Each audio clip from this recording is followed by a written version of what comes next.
Hey everybody, welcome back to the channel and thanks for stopping by. Today we were going to be doing something on my father-in-law's truck once again, but unfortunately it's raining out and we've got a storm coming, so I'm not going to be doing that. He's got some door handles here that yeah, could use some fixing. So what I did was I have some Dorman door handles that I got off of Rock Auto. I was gonna go ahead and throw that on. I was gonna do all 4 of them for you guys. Again, we're not gonna do this today though, because we got rain coming, we got a storm coming, and it's just not gonna happen. So what we are gonna do and what we are gonna talk about today, we're finally going to explain Eric's truck. We're gonna explain what happened, why it happened, our trip, the experience. Unfortunately, Eric's out of town right now and we wanted to do this video together. Things just weren't working to where we could link up together and do this video, but we're gonna go ahead. I'll meet you back at my house. We're gonna talk about his truck. We're gonna talk about the issues, why my truck's at Lincoln Diesel, why his truck's was at Lincoln Diesel. If you follow me on Instagram, you know already we got his truck back, so make sure you go ahead and follow me on Instagram. If you haven't already, go and like this video, subscribe to the channel. If you're already subscribed, hit that bell button so you get those notifications, and we'll see you back at my house to talk about the craziness of Eric's truck.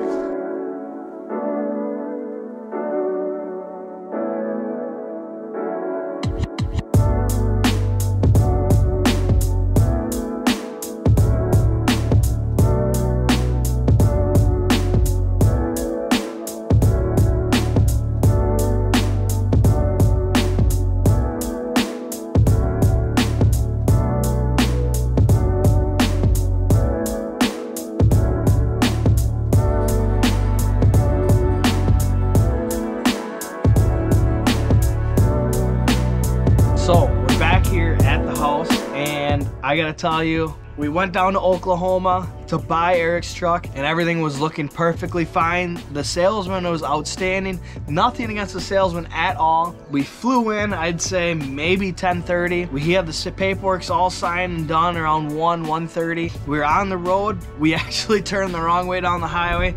Then we came back. We were still in the same town as the dealership. We filled up with diesel. We said, you know what, screw it, we're down south. Let's go ahead and get ourselves some Whataburger. We went to Whataburger. We come out of Whataburger and the check engine light comes on. I notice, can't hear the turbo. Not at all, not one bit. So we had my edge monitor with us. Hook it up, and of course, turbo vane position sensor and the code for stuck vanes. Now Eric's truck has 287,000 miles. It's not a low mileage LBZ. He got it for a decent price until we found out it had a blown turbo. So what do? We call the dealership. We're literally, you know, the dealership's still open. It's a Saturday in Oklahoma. We're 5 minutes from the dealership. We call the dealership, and what do they tell us? Well, what we can do for you is we'll pay for the tow back to the dealership if you don't think it can drive. Awesome, sounds good. Our service center opens up at Monday at 8 o'clock and you can take a look then. You'll have to pay our standard service rate for looking at it and any fixes that have to be done to the truck. What? We just bought it 2 hours ago. We're in the same city. We haven't even left the city yet. 2 hours ago, we bought this truck. And they're telling us, hey, well, if you come back, we'll take a look at it. Not till Monday morning, by the way. And you'll have to pay our standard service rate. What? Turns out, Oklahoma doesn't have lemon law. Oklahoma doesn't have a 30-day return policy on all used vehicles like here in Wisconsin. We didn't know that. That's on us. We didn't do our research on used vehicles. That's 100% on us. Now, that being said, you would think a certified GM dealership, yes, it's a used truck, but it's still a certified GM dealership, you would think they would personally back whatever they sell. No. They basically told us, hey, you signed the paperwork, the truck's sold as is, it's yours now, we have nothing to do with it. You gotta be kidding me. You know, 5 years ago now from the dealership I bought my truck, used dealership, they told me, hey, if anything goes wrong with this, you let us know, we'll fix it for you, we'll make sure if anything happens, we'll take care of it for you. If anything comes up past that 30-day mark, we'll split it for you. If you bring it to our shop, we'll give you a 50% discounted rate. That's a used car dealership here in Wisconsin. Apparently it's not like that in Oklahoma. Now, like I said, the salesman did an amazing job. He did the best salesman I've ever ran into. He's an awesome guy. You know, he helped out Eric as much as he could, as much as he possibly could. But when it came down to it, that dealership definitely cleared the codes on that truck. So I sold Eric my 64mm turbo. Obviously, if you follow me on Instagram, you see we got his truck back, like I said earlier. He's got that now in his truck.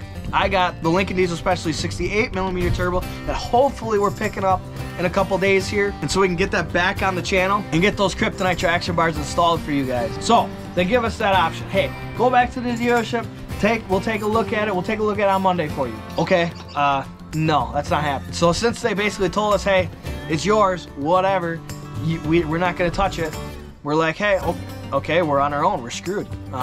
We weighed our options, we monitored the vanes for as long as we could. Here's another part. So we're like, hey, let's just go for it. Let's just drive from Oklahoma to Wisconsin with stuck vanes. We'll figure it out. You know, we'll keep clearing it on our way. If, you know, as long as we didn't turn the truck off, we'd be fine, right? We get a mile down the road and the truck kills on us, completely dies on us. No primer, nothing, just dead in the water, just absolutely dead. So at this point, Eric had no other choice. I flew back to Wisconsin. Eric had no other choice but to stay down there. He had it towed back to their service center. They put in a new filter head for him because they said that the filter, that's where it was getting the air in. Well, that's that ain't the case either. And this is where the knowledge of their diesel mechanics are very obviously little. They told him, hey, by the way, we fixed the filter head, we've got the truck running, we're not gonna touch the turbo or the vane position sensor because you were starving the turbo of fuel. That's why it was throwing the code and not working and not even sounding, like not just flat out working. That's why they think it wasn't working. Come on, man, what? I didn't know what to say. I was obviously already back in Wisconsin because this is Monday, let alone they didn't start working on it until well after 9 o'clock in the morning, unlike they told him. He was actually at the airport ready to just fly back and have the truck shipped to Wisconsin, and then they finally told him, hey, we got it running now. I was on the phone with him, and I'm like, hey man, listen, if they got it running, the turbo's working because they cleared the code for you. That's not why the turbo's not working. I'm 100% telling you that right now. But it's gonna be stupid expensive for them to take a look at the turbo or even replace it for you. You'll be fine. Those vanes were operating it somewhat. Just drive back. Don't shut the truck up. I unfortunately didn't leave my CTS monitor with him, and I definitely should have. I thought of that after I flew back to Wisconsin. But anyways, he made it all the way back to Wisconsin. We got his truck to Lincoln Diesel Specialties just fine. We got my truck at Lincoln Diesel Specialties right now. It's just crazy to me how they just, a certified GM dealership, used vehicle. So somebody inspected that vehicle when they got it in as a trade-in. It's a rust-free, one owner LBZ Duramax. It's a nice truck. Hands down, it's a great truck. Turbo wasn't shot on it, we'd be having no issue. As you know, if you watch the previous videos, we found the wiring issue with this truck. It just blows my mind that they just, hey, as is, it's all yours. You signed the paperwork, we ain't got nothing to do with that anymore. What?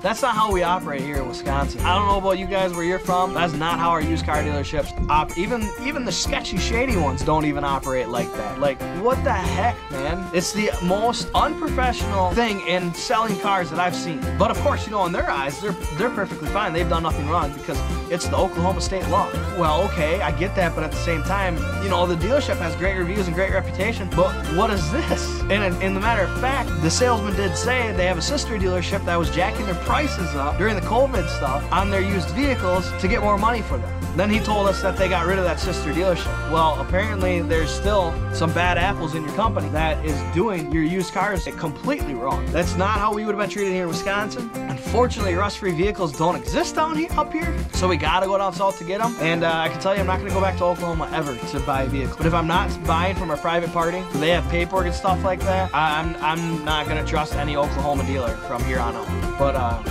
to just wipe your hands like that is just poor. In my world of the trade, that'd be poor craftsmanship. You know, just poor business. But Eric's got a new turbo. My 64mm sounds outstanding. It's his truck. I can't wait to show you guys that. He got it home and it shut off on him again. He threw a code. His thermostats aren't operating right. We got to replace his thermostats. So make sure you guys stay tuned for next week. We're going to be replacing Eric's thermostats, the front and the rear of his truck, because that's a code he threw right away. He also threw a generator code, you know, the infamous alternator code. Well, the alternator's been obviously replaced in the truck, so it's not that. But it could be the fact that the dealership decided to sell a truck with 6-year-old batteries. Come on, man. Like, I guarantee you they got a heck of a trade-in price on it because one, they 100% knew that it had turbo issues. There's no question at all. Two, they knew it had fuel issues. They knew it had code. They had to have cleared those codes. I know they had to have cleared those codes. There's no doubt about it. So you know they got it as a heck of a trade-in price. And I guarantee you, whoever it's a service manager or whoever inspects the trade-in vehicles was like, hey, let's throw this out on the lot as is. Let's get rid of it. Let's make our money on it, because I gotta think, you know, because it does have a lot of, it was a ranch truck, it's got cosmetic damage, it's got bent bed rails on it, you know, it does have cosmetic issues, which is fine. That stuff can be fixed. Everything can be fixed. I'm gonna say they got it for from anywhere from $3,000 to $6,000 in trade-in value. Knowing about the bad turbo, I'm gonna say they got it more so $3,000 to $4,000. And they put it up there for what they sold it for. I'm not gonna disclose what Eric paid for it, but he did. If the turbo wasn't junk, he got a really good price on it. Now with the turbo replaced and the money he's got into it, I wouldn't say he's sitting great on it. I would say he's sitting about market price on it now. So he's definitely not going to make any money on it. He definitely wouldn't break even on it. I can't promise you guys that his truck's gonna stay on the channel. With all the issues that has been on it, we're gonna fix it. We're gonna fix it right.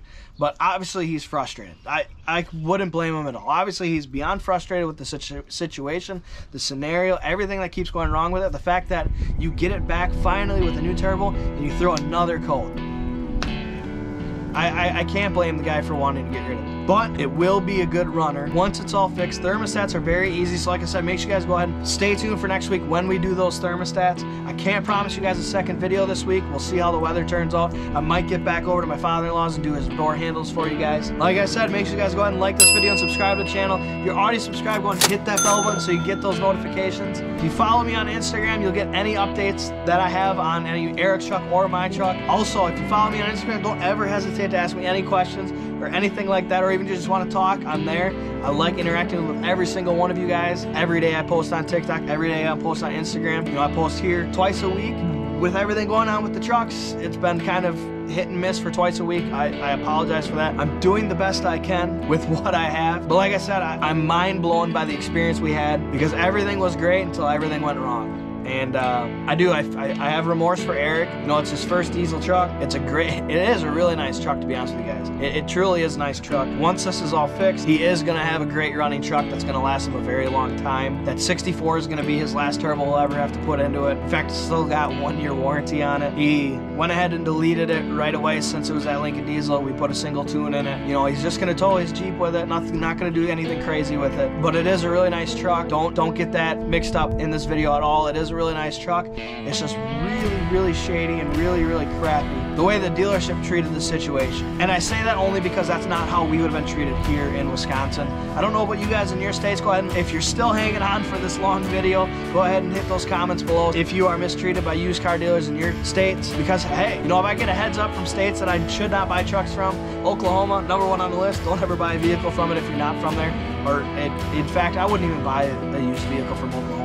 Not having a lemon law or a return policy in your used vehicle laws is not a good way to operate. It's a good way to get scammers and really crappy vehicles and unreliable vehicles on the road. Once again, I appreciate every last one of you guys that stick around to the end of these videos. All you guys that like the video, subscribe to the channel. I appreciate all of you guys. Make sure you guys have yourselves a great night. I can't promise Wednesday's video. I'll give that update on Instagram, but for sure stay tuned for next week so you can do those thermostats if you ever have to run into that on your vehicle. Have yourselves a great night, and we'll see you soon.